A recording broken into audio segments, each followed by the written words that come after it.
Yo. This guy gets motherfucking shit.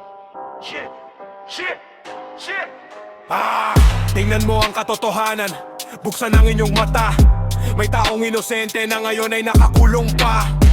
Hindi siya masama, di siya gumawa ng mali. Kaya naman kami ay nananawagan at sumisigaw. Sabi nila music lang, bakit siya hinuli? Sining at karapatan, bakit pinipigilan at pinipilit? Hindi siya kriminal, siya ay isang alagad ng sining. Kaya naman ang sigaw ay palayain na siya at huwag na pigilin. Wala siyang ginawang masama, puro sining lang ang dala. Bakit siyang nasa loob, samantalang iba ang may sala?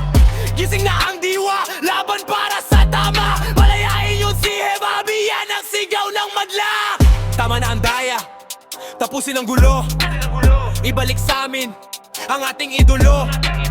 Walang mali sa kanya, purong musika lang. Palayain yung si Hebabi, yan ang aming hangaring almaring na talay. Wala siyang sala, purong sining lang ang dala. Bakit siya ang nasa loob, samantalang iba ang may sala?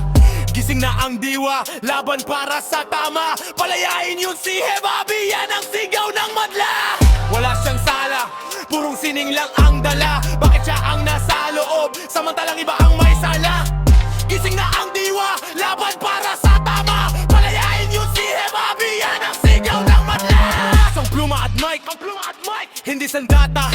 Kaya bakit siya ang inyong kinukulong at diniin? Ang katotohanan, yan hindi pwede tabunan. Palayain yung si Hebabi, yan ang aming hangarin at paninindigan yan. Kami ay hindi takot ipaglaban ang tama, dahil alam naming walang dungis ang kanyang pangalan. Buksan ang pinto, palayain na siya. Yan ang utos ng puso at sigaw ng madla. Wala siyang ginawang masama, musika lang ang buhay. Bakit siya ang dinadanas, hirap at lumbay? Gising na ang diwa, laban para sa tama. Palayain yung si Hebabi, sigaw ng madla. Huwag niyong isipin, kami ay titigil. Hanggat siya'y nasa loob, kami ay lalaban at kikilos. Buksan ang pinto, palayain na siya. Dahil ang hustisya ay para sa lahat at hindi lang sa ilan. Hanggang sa dulo, kami ay mananatili sa laban para sa tama at katotohanan wagas. Buksan ang pinto, palayain na siya.